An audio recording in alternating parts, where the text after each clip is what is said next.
Sir यहाँ पे जो बार बार बताया जाता है कि हिंदुस्तान में मुसलमानों पे बड़े जुल्म हो रहे हैं, बड़े पिसे जा रहे हैं, तो वो कोई पिसा हुआ दिखा आपको कि सब ऐसे ही घूम रहे हैं आराम से?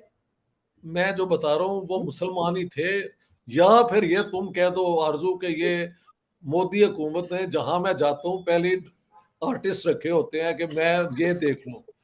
अच्छा, अगर ये मेरे लिए ये किया है तो वो मस्जिद भी इतनी बड़ी उठा के उन्होंने हम्म। उस पहाड़ों के और पानी के दामन में बना दी है मेरे हम्म। देखने के लिए।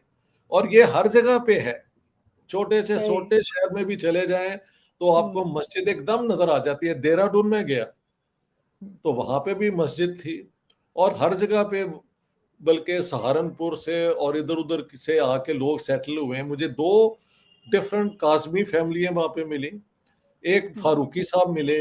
ये मैं बात कर रहा हूँ ये पंजाब की, और वो उस तरफ की। तो हम्म। बाकी तो दिल्ली के अंदर तो सब भी हैं। ये अपना उर्दू बोर्ड के मैं गया था, जो हिंदुस्तान का सबसे बड़ा है ना उर्दू तरक्की बोर्ड, उसके जो हैं जनरल सेक्रेटरी अतर फारूकी, वो प्ले राइट हैं, और ये उन्होंने बुलाया वहां पे। कई और लोग आए हुए थे, बड़े बड़े जो मुसलमान दिल्ली के हैं, पढ़े लिखे राइटर्स मेरा मतलब है, और जर्नलिस्ट। बहुत खूब हमारी डिस्कशन हुई। ठीक है, पॉलिटिकली उनके कुछ वो जो भी है, I don't want to discuss that. लेकिन यार इतना बड़ा बोर्ड है और करोड़ों की वो प्रॉपर्टी है और मुसलमानों की ठाट है वहां पे। हम्म। वो उन्होंने कहा है कि हमारे 550 शहरों में हमारी शाखें हैं उर्दू तरक्की बोर्ड की। 550, now that's a very large number, Urdu बिल्कुल। तरक्की बोर्ड। हाँ जी। हम्म।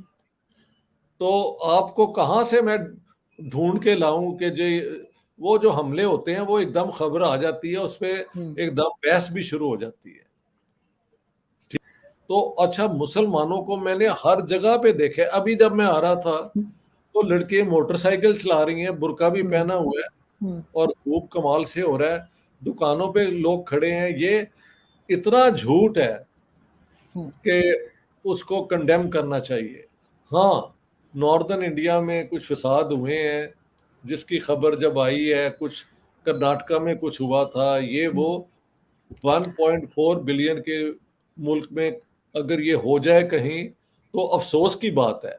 लेकिन ये कहना कि हर मुसलमान वहां के डर से रहता है, तो मैंने तो रात को 1-1 बजे तक ये मुसलमानों को आम सैर करते देखा है। वो अपना साहिल पे और पार्क्स में अपनी बीवियों को, अब बल्कि पता नहीं बीवी हैं या गर्लफ्रेंड है, हाथ पकड़े हुए हैं दोनों ने, हम्म। और बुर्का लड़की ने पहना हुआ है। मैंने कभी देखे हैं अपने पाकिस्तान में कोई शादीशुदा पार्क के अंदर हाथ पकड़ के जा रहे हो, या किसी ने लड़की को ऐसे हाथ रख के हम्म। अपने क्लोज किया हो सकता है मियाँ बीवी हो, हम्म। लेकिन यहाँ पे तो कर रहे होते हैं वो। हम्म। और पाकिस्तान में मैंने देखा नहीं, बेचारी कोई लड़की किसी लड़के के साथ जाए तो उसको आवाजें लगानी शुरू कर देते हैं, और कहीं हम्म। बैठ जाए तो आ जाते हैं कि निकाहनामा हमें दिखाएं। मैंने बहुत केसेस हम्म। देखे हैं इस किस्म के सर हरासमेंट। जावलक के जमाने में सुना था कि निकाहनामा पूछना शुरू कर देते थे। हाँ, अब भी पूछते हैं या नहीं पूछते, लेकिन अभी भी जो आम मिडिल क्लास की लड़की है वो कोई कभी रात के 10-11 बजे अकेली फिर सकती है रोड पे? ये बताओ जरा तुम। नहीं, हैव यू बिल्कुल नहीं। सीन? नो हम्म। क्वेश्चन जी, नो क्वेश्चन। सर आजकल तो इतने ज्यादा रेप केसेस बढ़ गए हैं इस्लामाबाद जैसी सिटी में और लाहौर में, कराची, हर जगह पर ही तकरीबन, कि समझ नहीं आ रही कि किस किस्म के हाँ, लोग हैं। मैंने तो रात फ्रस्ट्रेशन है। के 1-1 बजे तक देखा है लोगों को। मैं बता हम्म। रहा हूँ ऑनेस्टली, बुर्का पहना हुआ है, पता लग जाता है ये मुसलमान हम्म। लड़की है। हम्म। और उसके साथ एक है, उसने दोनों ने हाथ पकड़े हुए हैं, या उसने उसे कंधे पे हाथ रखा हुआ है, एंड वो वैसे सैर कर रहे हैं जैसे लोग कर रहे हैं बाकी। ना कोई उनकी तरफ देखता है, ना कुछ होता हम्म। है। तो और सर ये तो ये सर ये मेरे जो लिए, हमारे टीम। जी। या ये मेरे लिए, ये इंडियन गवर्नमेंट ने ये धोखा हर जगह किया हुआ है कि मैं जहां जाऊंगा तो आगे वो एक्टर्स भेज देंगे, या तो फिर मैं इतना इंपॉर्टेंट हूं कि मुझे धोखा देने के लिए पूरे हिंदुस्तान के लिए ये ड्रामा हो रहा है, या जो मुझे नजर आ रहा है वो हकीकत है। और मैं कोई बिल्कुल। बेवकूफ तो नहीं हूं, ये बिल्कुल हकीकत है। तो ठीक है। लेकिन सर आप दिल्ली भी गए हैं और मुंबई भी गए हैं, तो सर दोनों सिटीज में वो ऐसा लोग बताते हैं, दिल्ली जो है वो कैपिटल है तो इस्लामाबाद की तरह है, और मुंबई में बहुत ज्यादा रश और बहुत ज्यादा क्राउड जो है वो देखने में आता है कराची जैसा। क्या वाकई ऐसा है? आपको मुंबई कैसा लगा? क्योंकि मेन तो सब लोग इसकी बहुत बात करते हैं फिल्म इंडस्ट्री की वजह से भी पाकिस्तान में। हाँ जी, मतलब बॉम्बे तो बहुत बड़ा है, और यहाँ पे अब जो नई बिल्डिंग्स खड़ी हुई हैं, और हम्म। जो नई इंडस्ट्रीज हैं, जो जगमग है यहाँ के बाजारों की, वो कराची का तो सत्यानाश हो गया ना MQM के बाद। जो हम्म। वो हमें गुंडागर्दी हुई, तो उसके बाद कराची तो रिकवर ही नहीं किया। एक जमाने में जब मैं 50s में जाता था, 55 56 में, तो कराची लगता था लाहौर से 50 साल आगे है। क्लीन, वेल केप्ट, ये वो, हम्म। बिल्कुल पैक एंड क्लीन। हम्म। अब तो वहां पे जब मैं गया हूं तो वही कुछ इलाके ठीक है, बाकी इलाके रन डाउन है। There is no comparison between Karachi and Mumbai, absolutely not. यानी इंडिया की मिडिल क्लास इतनी बड़ी है कि सारे यूरोप की मिडिल क्लासेस अगर आप काउंट कर लेना तो उतनी बाइंग पावर है अब सिर्फ इंडिया की हम्म। मिडिल क्लास की। और इस्लामाबाद और अपना दिल्ली का तो कोई कंपैरिजन ही नहीं है। इस्लामाबाद तो अपस्टार्ट सिटी है, यानी एक बनाई गई हम्म। है। दिल्ली तो पूरी हिस्ट्री है उनकी, 2 ढाई हजार साल पहले की। और उसकी टक्कर पे अगर कोई शहर था तो वो लाहौर था। अब लाहौर के अंदर भी अफसुर्दगी वही है, क्योंकि जहाँ पे इंडस्ट्री नहीं लगेगी, जहाँ पे लोगों के पास नौकरी नहीं होगी, तो वो एक पैसिमिज्म आ जाएगी। वैसे तो लाहौरी हम्म। मिजाज एक जॉयफुल है, तमाशबीन है। वो बेचारे कैसे करें उन चीज़ों को जब जेब में पैसे ही कोई नहीं है। मैं तो लाहौर पाकिस्तान रह के आया हूँ। मेरे दोस्त जो हैं वो अपर मिडिल क्लास के ही हैं, जो ज़्यादातर हैं, जो कामयाब हो गए। हम्म। जो बेचारे पिछले रह गए उनको मैं ढूंढता फिरा, मुझे कोई नहीं मिला। तो जो कामयाब है उन्हें ही मिला, लेकिन उनका स्टैंडर्ड ऑफ लिविंग और यहाँ की आम मिडिल क्लास का स्टैंडर्ड जो है, world's difference, hmm. World's difference. अभी मैंने एक दिन एक कार लगाई थी जो इलेक्ट्रिसिटी पे चलती है। 300 से 400 किलोमीटर्स पे वो एक, वो कहते हैं चार्ज करने पे, तो उसका वो बता रहे थे less than 1 रुपी रनिंग कॉस्ट है। Can you believe it?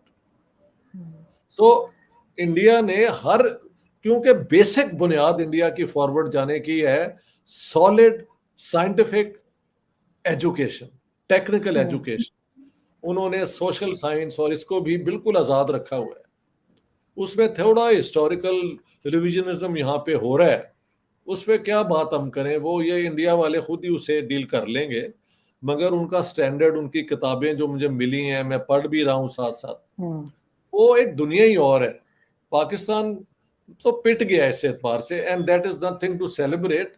I feel very sorry, क्योंकि ताल्लुक तो मेरा लाहौर और उस इलाके से है ना। मैं हम्म। समझता हूँ उनका भी उतना ही हक था आगे बढ़ने का। लेकिन बिल्कुल। हमारी हमारी जो रूलिंग क्लास है उसकी ना कभी कोई विजन थी, ना कोई सेंस ऑफ रिस्पॉन्सिबिलिटी। एक, let me tell you a principle, जमहूरियत is a good thing, democracy, the right to vote is a good thing. लेकिन आज की जमहूरियत जो है उसमें चॉइसेस हैं कि you elect one type of elite और अनदर। या कांग्रेस की एलीट होगी तो या बीजेपी की होगी या किसी और पार्टी की होगी। पॉलिटिशियंस जो हैं वो अब एक स्पेशल कैटेगरी है, प्रोफेशनल्स हैं। सो हर दुनिया में हम्म।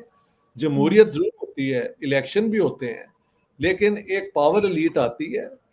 फर्क ये है कि वो सारी एलीट्स को हमेशा सोचना पड़ता है कि 4 साल के बाद भी लोगों से अप्रूवल लेना है, वरना हम गए। तो उसके लिए बिल्कुल। वो करते रहते हैं। पाकिस्तान की वो माशाल्लाह ऐसी एलीट है जिसने कभी लोगों को अपनी पावर में होने के लिए कंसल्ट ही नहीं किया। और अगर कभी लोगों ने अपनी राय का इजहार किया तो उस हुकूमत को एस्टेब्लिशमेंट ने जब चाहा निकाल भी दिया। ये 2 3 दफा तो हमारी आंखों के सामने हुआ है।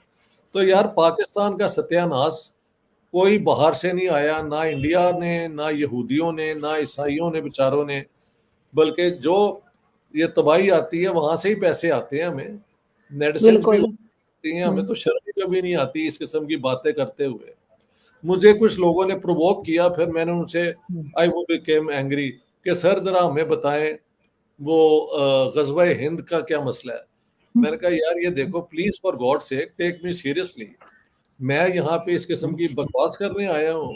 हम्म। मैंने कहा I never heard about such a गजवा। ये हम्म। तो अब वो एक दो कैरेक्टर्स जो हैं जो इसका जिक्र हरकत कहते हम्म। हैं, and I think they are not to be taken seriously. एक बिल्कुल। मुल्क अपनी फौज को तनख्वाहें नहीं दे सक रहा, उसने कहाँ जाके जिहाद करना है और गजवा करना है और ये और वो। तो don't pick up sensational things, I am not interested in those things. तो खैर उनको मैंने शट अप कर दिया यहाँ पे। हाँ नहीं, बिल्कुल ऐसा आपने ठीक किया सर, क्योंकि खैर वो बिल्कुल आप सही कह रहे हैं, दो चार ही कैरेक्टर्स हैं जो ये बातें करते रहते हैं। लेकिन सर पाकिस्तान का भी ये है ना कि यहाँ पर भी अगर कोई हिंदुस्तान से दोस्ती की बात करे या टर्म्स ठीक करने की, या हमारे यहाँ से जो टेररिज्म या ड्रग्स का होता है उसको रोकने की बात करे, तो वो गद्दार डिक्लेयर हो जाता है। आप तो सर बड़े लकी हैं कि आपने पाकिस्तान नहीं आना है, इंडिया से निकल के आप चले जाएंगे यूरोप। और जो लोग यहाँ पर हैं, अगर उनमें से कोई, अगर अगर मैं ही चली जाऊं इंडिया, वापस आऊंगी तो ये तो मेरा जीना आराम कर देंगे, आपको पता है एजेंसी वाले हमारे जिस तरह के। तो जी सर मैं ये लोग इस सर कब सुधरेंगे? इनको दुनिया कह कह के अब कह रही है, सारी दुनिया कह रही है कि हिंदुस्तान से अपने टर्म्स बेहतर करो, और ये सिर्फ बिगाड़ने पे तुले हुए। अब देखें, मेरे ख्याल से आप जैसे लोग सही पेट्रियट हैं। Who is a patriot who loves his country और हम्म। हर कंट्री एंड द पीपल। हम्म। वो पेट्रियट नहीं होते जो ऊपर से जो हुक्म आता है हाकिमों का, हाकिम हुक्मरानों का, उसके लिए वो उनके वो एजेंट बन जाते हैं। They are not patriots, they are agents of a decadent degenerate ruling class, जिसने ना अपने फायदे से आगे देखा ही कभी नहीं और अवाम के हर हकूक को उन्होंने वायलेट किया है। हाँ जी। तो जाहिर है मेरे लिए तो यही एडवांटेज है कि मैं अब यहाँ से वापस चला जाऊंगा। वैसे भी I am Swedish citizen, so I am not bound by the Pakistani states ideology. नमस्कार दोस्तों, हमारी आपने ये वीडियो देखी और आप कमेंट बॉक्स में कमेंट करके बताइए कि आपका इस बारे में क्या मानना है, और आने वाली वीडियो के लिए हमारे चैनल को सब्सक्राइब कीजिए और बेल आइकन को दबाइए। ठीक है दोस्तों, मिलते हैं फिर। धन्यवाद।